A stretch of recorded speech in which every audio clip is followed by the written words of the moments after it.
great to see the nuclear industry so well represented at COP28. Just a couple of years ago, it really wasn't the case. Nuclear wasn't a big part of the story. Last year, we started to see more of it. Right now, everywhere you turn, there's more discussions around nuclear and the importance of nuclear, needing nuclear to hit climate change targets. You know, we're at this big global conference talking about greenhouse gas reductions and emissions. And in Ontario, we're 26.1% of our 30% goal for the Paris Agreement. And in large part, that is thanks to the leadership of nuclear and the nuclear industry in Ontario. One of the first events that I actually did when I became the Minister of Energy was join you and Mike Rencheck and the team at Bruce Power, which is one of the largest operating nuclear facility in the world. And it's something that Ontario is very, very proud of. And I know is the envy of jurisdictions around the world. When I moved to Toronto, I noticed something on hot summer days. I'd look up at the sky and it was just a weird orange cloud in the sky every day of the summer. We had 55 smog days in 2005. There was a decision to phase off coal for electricity production. What we did at Bruce Power is we brought Bruce A back online. That provided about 70% of the incremental energy needed to phase off coal in the province. By 2014, we burned our last piece of coal to produce electricity in the province of Ontario. And since then, there has not been a single smog day in Toronto. When you think of why Ontario is, in a lot of ways leading right now in terms of nuclear innovation and moving forward, it's because we're taking action, right? It's climate action, not climate report. The life extension and refurbishment that's going on in Ontario is proving that you can do large nuclear mega projects on time and on budget.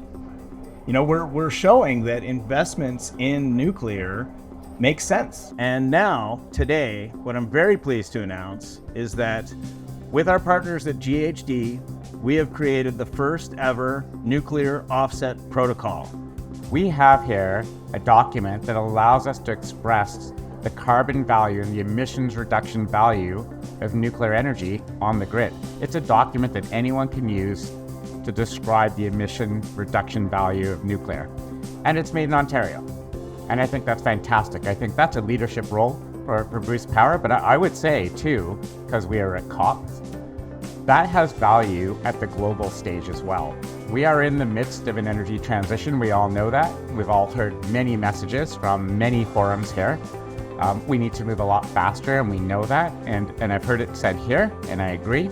Nuclear is a big part of what we need to do to engage in the energy transition. There is a quote from a movie I've seen time and time and time again. It's called Frozen 2. And if you've had the opportunity to see it, you would know that there's a part of the movie where Anna is just, overwhelmed with too much, doesn't know where to go, doesn't know what to do.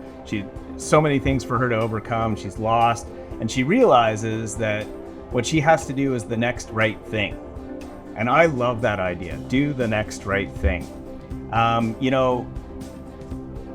You talked about Ontario leading Canada's role in leadership. It's really built off the decision at all levels to phase off coal, to life extend units in Ontario, now to look at SMRs, to look at new large build at Bruce Power, to look at the options of building out the system.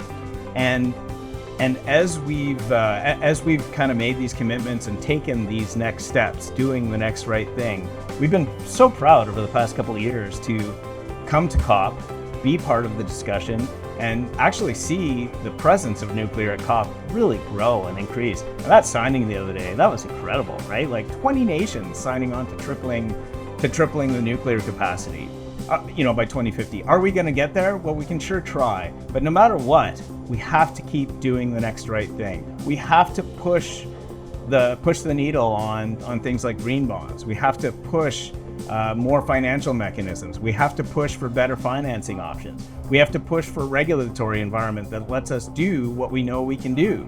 We have to keep pushing these things, doing the next right thing, taking a positive step, bringing it to the world and showing that we can do this. It's doable and we got to take that next step.